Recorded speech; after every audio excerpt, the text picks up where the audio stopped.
Assalamualaikum warahmatullahi wabarakatuh. Bismillahirrahmanirrahim.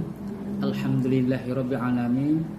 Wassalatu wassalamu ala asyrafil anbiya'i wal mursalin wa ala alihi wa sahbihi ajma'in, amma ba'd. Saudara, selamat berjumpa kembali dengan saya, Waris SBD, guru BK SMP 1 Cikarang Utara. Apa kabar semuanya? Mudah-mudahan rekan-rekan guru BK Kabupaten Bekasi yang ada di Muara Gembong, yang di Barusah, di Bojongmangu, di Sukatani, Tambun, di Cibitung, dan seluruhnya tidak bisa Al-Fakir sebut satu persatu. Mudah-mudahan siang hari ini sehat semuanya tanpa ada halangan suatu apapun. Baik saudara, berbicara dengan bimbingan dan konseling, jadi anak-anak atau siswa kita tidak hanya dibekali masalah-masalah yang berhubungan dengan bimbingan pribadi, sosial, belajar dan karir saja, tetapi juga harus berikan pemahaman yang luas tentang ilmu-ilmu yang lain yang insya Allah bisa bermanfaat bagi dirinya dan orang-orang yang ada sekitarnya, bagi bangsa, negara, serta agamanya. Baik saudara, hari ini Al-Fakir akan menyampaikan materi bimbingan dan konseling yang berjudul jihad atau berperang.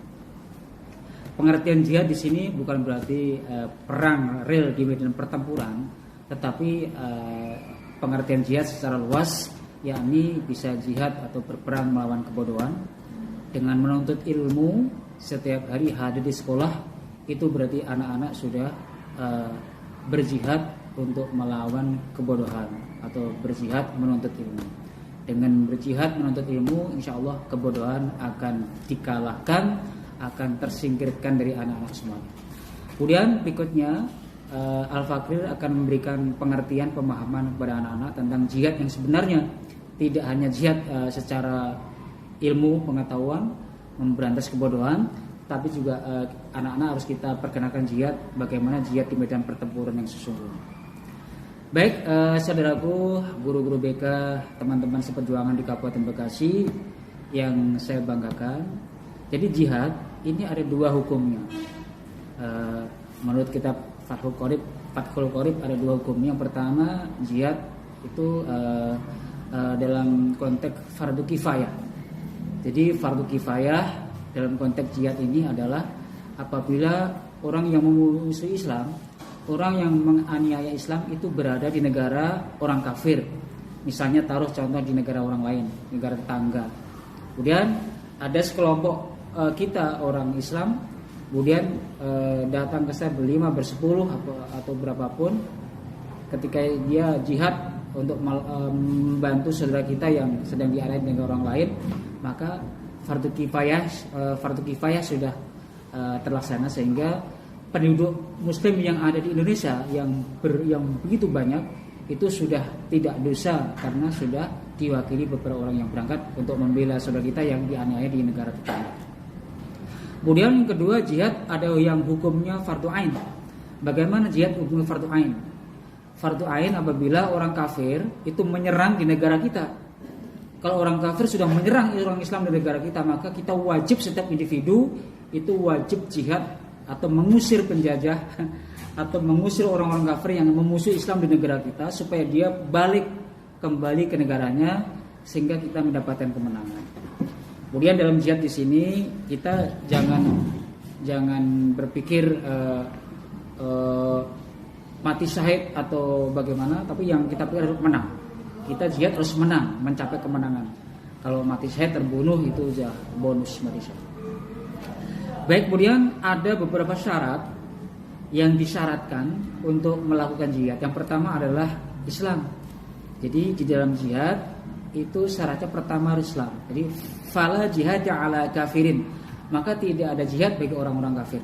Jadi orang Islam yang jihad ketika terbunuh itu akan mati syahid. Sedangkan orang kafir yang ikut berjihad, ikut berperang, itu tidak wajib sebetulnya. Tapi kalau dia terbunuh itu mati biasa, tidak mati syahid tapi mati biasa. Tapi kalau orang Islam yang jihad berperang, bertempur di mana pertempuran, kemudian mati tertembak, terbunuh, itu mati syahid. Pertama Islam. Kemudian yang kedua adalah balik, sudah berumur, tidak ada jihad kepada anak-anak bayi kecil.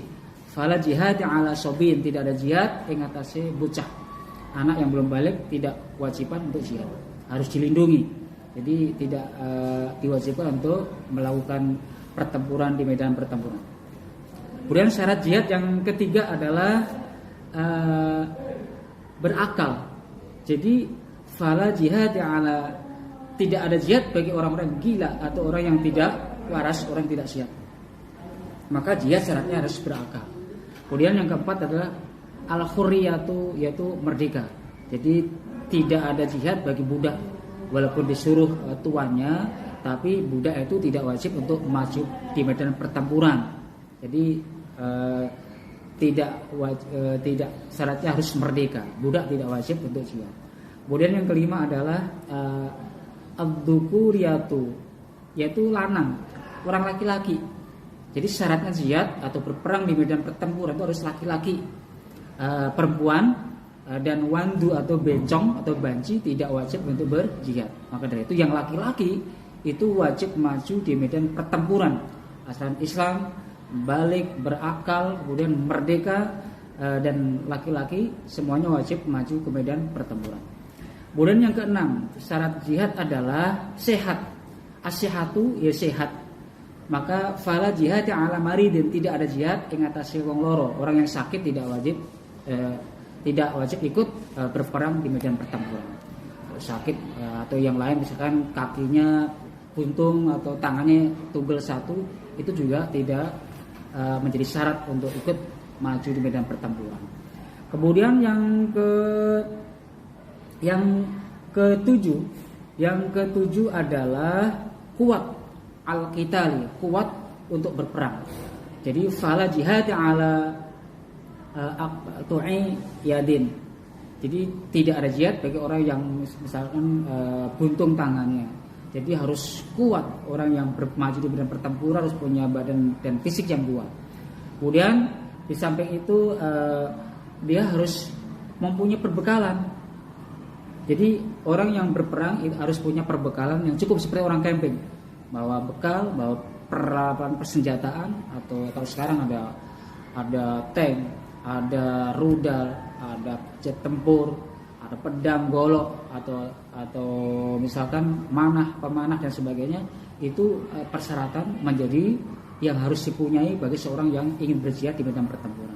Jadi jihad tidak tangan kosong, tapi dia harus punya peralatan bekal yang cukup untuk melakukan pertempuran di medan pertempuran.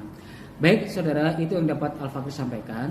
Mudah-mudahan anak-anak kita di samping punya intelijen yang baik, fisik yang baik, kemudian emosi yang baik, kemudian spiritualnya yang baik, tetapi juga anak-anak harus punya bekal bagaimana untuk berperang, di samping perang melawan kebodohan atau dengan menuntut ilmu, tapi juga harus bekali bagaimana perang yang sesungguhnya, sehingga sewaktu-waktu dibutuhkan anak-anak Indonesia atau yang sudah balik umur 15 tahun ke atas sudah siap untuk maju di medan pertempuran, untuk membela negaranya, membantu TNI Polri untuk maju di medan pertempuran. Baik saudara, itu yang dapat Al-Fakir sampaikan. Semoga bermanfaat.